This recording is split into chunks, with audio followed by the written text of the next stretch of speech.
Army میں bond sign کرنے کا کیا مطلب ہے؟ تو یہ کویسچن ہے جو اب کینڈیڈیٹس یہ بھی پوچھنے لگے ہیں، اور میرا ایک یوٹیوب سبسکرائبر ہے جو ان کی بہت زیادہ ریکویسٹ پہ میں آج یہ ویڈیو بنانے لگی ہوں۔ تو اگر آرمی کو آپ میں بیچ میں چھوڑنا چاہے تو کیا ہوگا؟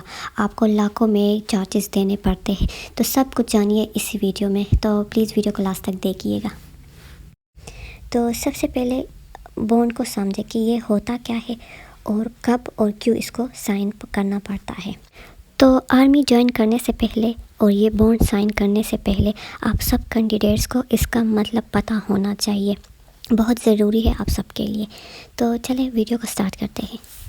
تو جب آپ کو AFNS جوائننگ لیٹر ملتی ہے، جو اسکرین پر آپ کو نظر آ رہا ہے، یہی جوائننگ لیٹر اسی طرح ہی ہوتا ہے، اور جس میں آپ کو یہ 2 پیجز نظر آ رہا ہے، ایک فیز 1 ہے، ایک فیز 2۔ تو یہی کورٹ میں لے کے جانا ہوتا ہے اور یہی وہی سے سائن کرنا اور فل کرنا ہوتا ہے، یہی بانڈ ہوتا ہے ایکچولی۔ لیکن یہ کہیں نیکسٹ ویڈیو میں بتاؤں گی کہ کس طرح آپ نے فل کرنا ہے اور کہاں سائن کرنا ہے، ٹھیک ہے؟ لیکن آج ہم اسی پر صرف بات کریں گے کہ بانڈ کیوں سائن کرنا پڑتا ہے۔ کچھ کینڈیڈیٹس کا یہ بھی خیال ہے کہ ہمیں کچھ پیسے دینے پڑتے ہیں، پھر مطلب بانڈ سائن کا مطلب یہی ہے کہ ہم کچھ پیسے دیں گے آرمی کو، تو نہیں، ایسا نہیں ہوتا، آپ نے کچھ بھی نہیں دینا۔ بانڈ کا مطلب یہ ہے، جس طرح آپ رجسٹریشن کرتے وقت اگر آپ نے ویب سائٹ چیک کی ہوگی تو وہاں پر آپ کو بانڈ کے نیچے لکھا ہوتا ہے کہ جو فائنلی سلیکٹڈ کینڈیڈیٹس ہوتے ہیں تو ان کو جوائننگ سے پہلے یہ بانڈ سائن کرنا پڑتا ہے کہ یہ آرمی کو 10 ایئرز تک سرو کرے گی۔ تو یہی ہے، اس سے پہلے آپ آرمی کو چھوڑ نہیں سکتے، تو یہ اس کو بانڈ کہتے ہیں۔ بانڈ کو سائن کرنا یہی ہوتا ہے۔ 10 ایئرز میں آپ کی اسٹڈی اور ٹریننگ پیریڈ کاؤنٹ نہیں ہوتی، مطلب آپ کی 4 ایئر جو اسٹڈی اور آپ کی ٹریننگ ہوتی ہے وہ کاؤنٹ نہیں ہوتی، اس کے بعد آپ کی 10 ایئرز کا وہ اسٹارٹ ہو جاتا ہے، ٹھیک ہے؟ تو جوائننگ سے پہلے ہی آپ بانڈ کو سائن کر دیتے ہو، اوکے؟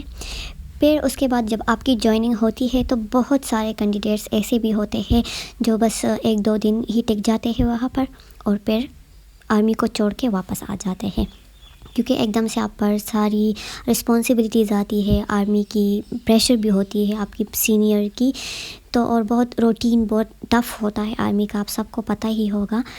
تو بالکل سٹارٹنگ میں آپ آرمی کو، اگر آپ کا مائنڈ چینج ہو گیا، آپ آرمی کو چھوڑنا چاہتی ہو تو آپ چھوڑ سکتی ہو۔ پھر اس کے بعد جب آپ کی کیڈٹ شپ سٹارٹ ہوتی ہے 3 منتھس کے بعد، اور پھر اگر آپ کو آرمی کو چھوڑنا چاہتی ہو تو پھر آپ کے لیے بہت پرابلم ہونے والی ہے۔ کیسے؟ اب آگے میں آپ کو سمجھاتی ہوں۔ تو اب سمجھیں کہ آپ نے کتنے چارجز آپ کو دینے پڑے گی اگر آپ آرمی کو بیچ میں چھوڑنا چاہیں۔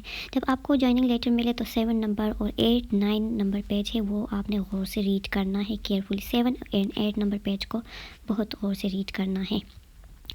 تو یہاں پر یہ کہہ رہے ہیں کہ اگر آپ فرسٹ ایئر میں چھوڑنا چاہتے ہو اور اگر آپ کی ریکویسٹ یا ریزگنیشن آپ کی ایکسیپٹ کی جائے تب آپ چھوڑ سکتے ہو، اور آپ کو 1 لاکھ روپیز آپ کو چارجز دینے پڑے گی، ٹھیک ہے؟ اور اگر آپ سیکنڈ ایئر میں چھوڑنا چاہتی ہو تو آپ کو 2 لاکھ روپیز ان کو دینا پڑے گا، کیونکہ آرمی نے آپ نے بہت خرچہ کیا ہوتا ہے ایک سال میں، 2 سال میں، تو پھر آپ کو وہ سارا کچھ پے بیک کرنا پڑے گا۔ اور پھر اگر آپ تھرڈ ایئر میں چھوڑنا چاہتے ہو تو پھر آپ کو 3 لاکھ روپیز آپ کو دینے پڑیں گے۔ اس طرح 4 ایئر میں آپ کو 4 لاکھ روپیز ان کو دینا پڑے گا۔ تو اس لیے میں کہہ رہی ہوں کہ جوائننگ سے پہلے آپ سوچ لیں۔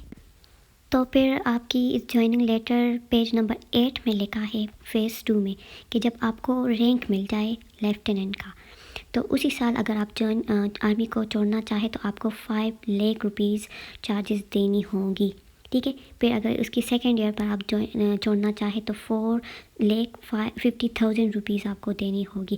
پھر آپ کی آفیسر کی مطلب جب آپ کا رینک کا تھرڈ ایئر چل رہا ہو تو پھر آپ کو اس طرح تھوڑا کم ہوتے جب آپ بالکل لاسٹ ایئر میں، مطلب جس طرح میں نے بتایا کہ بانڈ 10 ایئرز کا سائن کرنا ہوتا ہے، تو اسی سال اگر آپ چھوڑنا چاہتے ہو اپنے بالکل لاسٹ میں تو پھر آپ کو 50,000 روپیز آپ کو دینی ہوگی۔ تو اب آپ کو سمجھ آ گئی ہوگی، لیکن اس میں بہت ٹائم لگ جاتا ہے۔ آرمی کو جس طرح آپ جوائن کرنے میں کافی ٹائم لگتا ہے، آپ کو ہر سال اپلائی کرتے پھر آپ کی جوائننگ ہوتی ہے، تو اسی طرح آپ کو نکلنے میں بھی اسی طرح بہت ٹائم لگ سکتا ہے۔ یہ نہیں کہ آپ نے بس بتا دیا کہ میں جا رہی ہوں اور وہ لوگ آپ کو چھوڑ دیں، اس طرح نہیں ہوتا، کافی ٹائم لگ جاتا ہے آرمی سے واپس آنے میں۔ اور اگر آپ کی 10 ایئرز کمپلیٹ ہو جائے، پھر اگر آپ چھوڑنا چاہتے ہیں آرمی کو تو پھر ٹھیک ہے، پھر کوئی مسئلہ نہیں ہے، لیکن ایک بار آپ کی کیڈٹشپ سٹارٹ ہوتی ہے، مطلب 3 منتھس کے بعد آپ کی کیڈٹشپ سٹارٹ ہوتی ہے، تو اس کے بعد جب اگر آپ چھوڑنا چاہیں تو کافی مشکل کام ہے۔ اگر آپ میں گھر میں کوئی مسئلے بھی ہو اسی وجہ سے یا جو بھی ہو، بہت سے کینڈیڈیٹس یہ کہہ رہے کہ ہمیں MBBS کرنا ہے، ہمیں ڈاکٹر بننا ہے، اسی وجہ سے ہم چھوڑ رہے ہیں، ہر کسی کی الگ الگ ریزنز ہوتی ہے، تو آرمی جوائن کرنے سے پہلے سوچ لیا کرے۔ لیکن آپ بہت بڑی زیادتی کر دیتی ہو اپنے ساتھ، اور جو ڈیزرونگ کینڈیڈیٹس ہوتے ہیں نا، ان کے ساتھ سب سے زیادہ آپ زیادتی کر دیتے ہو، کیونکہ آپ ان کی سیٹ لے لیتے ہو، آپ ٹائم ویسٹ کر دیتے ہو۔ اگر آپ نہ آتی تو وہ ڈیزرونگ جو کینڈیڈیٹس ہوتے وہ آپ کی جگہ آتی۔ تو میری آپ سب سے یہی ریکویسٹ ہے کہ بالکل دل و جان سے اگر آرمی جوائن کرنا ہے تو جوائن کر لے، ادروائز اگر آپ انٹرسٹڈ نہیں ہے اتنا زیادہ اور نان سیریس ہے تو پلیز پھر آپ دوسروں کو جگہ دیں۔ اور کیونکہ اس طرح بہت سارے کینڈیڈیٹس ہیں کہ ان کو 3rd اور 4th ڈے پہ پتہ چل جاتا ہے جوائننگ کے بعد کہ ہم نے تو MBBS کرنا تھا یا ہم نے تو ڈاکٹر بننا تھا، تو یہ پھر اچھا نہیں ہوتا اس طرح۔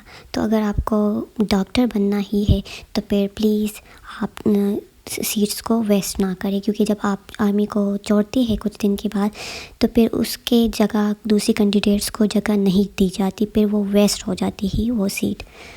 تو بالکل سیریس ہو کر آپ آرمی کو جوائن کریں، دل لگا کر۔ شکریہ۔